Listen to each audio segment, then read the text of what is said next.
The Kitchen Chemistry Outreach Project and these video diaries have been sponsored by the Royal Society of Chemistry.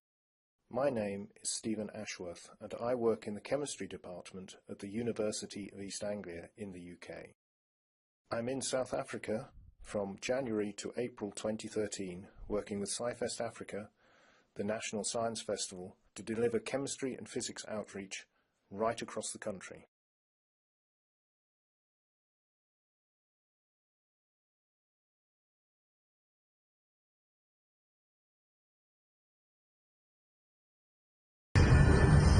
It's Sunday and I'm on the long drive back to Grahamstown.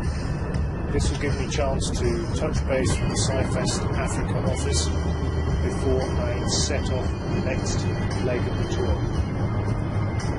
For most of the way I was surrounded by spectacular thunderstorms, but most of them missed me fortunately, and there was the occasional unusual traffic hazard. The lunch stop was at a restaurant overlooking the Orange River. This is the river which forms the border between the Free State and the Eastern Cape. So now I'm back to the Eastern Cape with Grahamstown in my sights.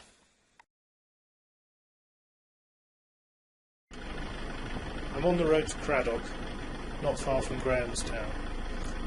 This gives you an idea of the typical Eastern Cape countryside, the rolling hills and unexpected glorious vistas.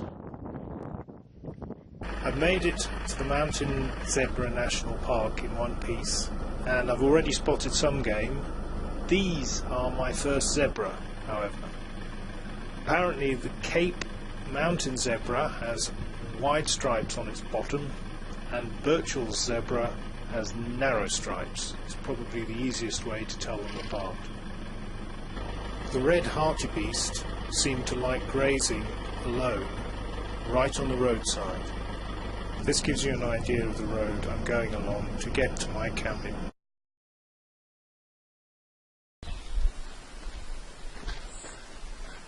Oh, good morning.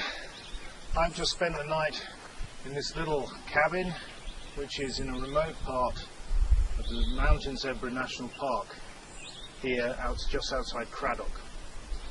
Now I've got quite a way to go. It's 6 o'clock in the morning.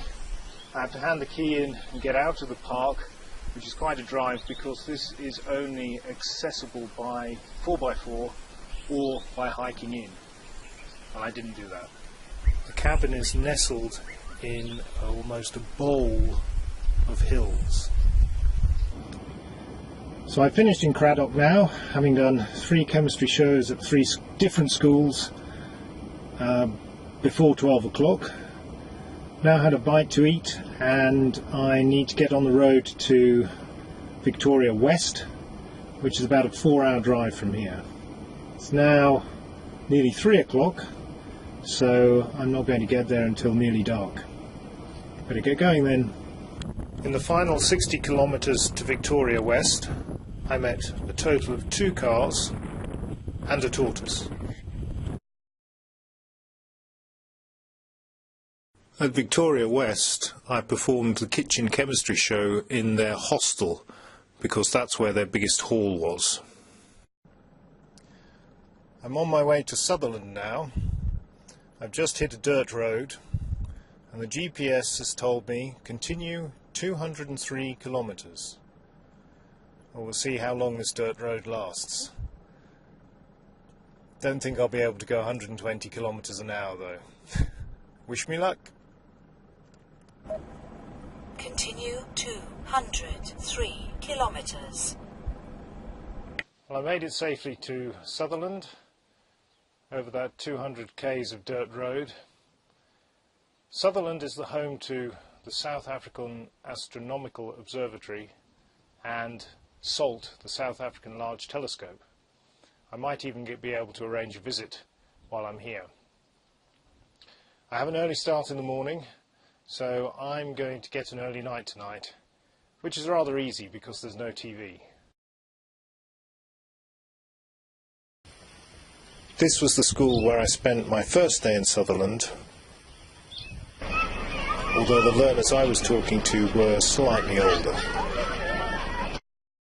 For more information, please look at the blog or follow #KCT2013 on Twitter.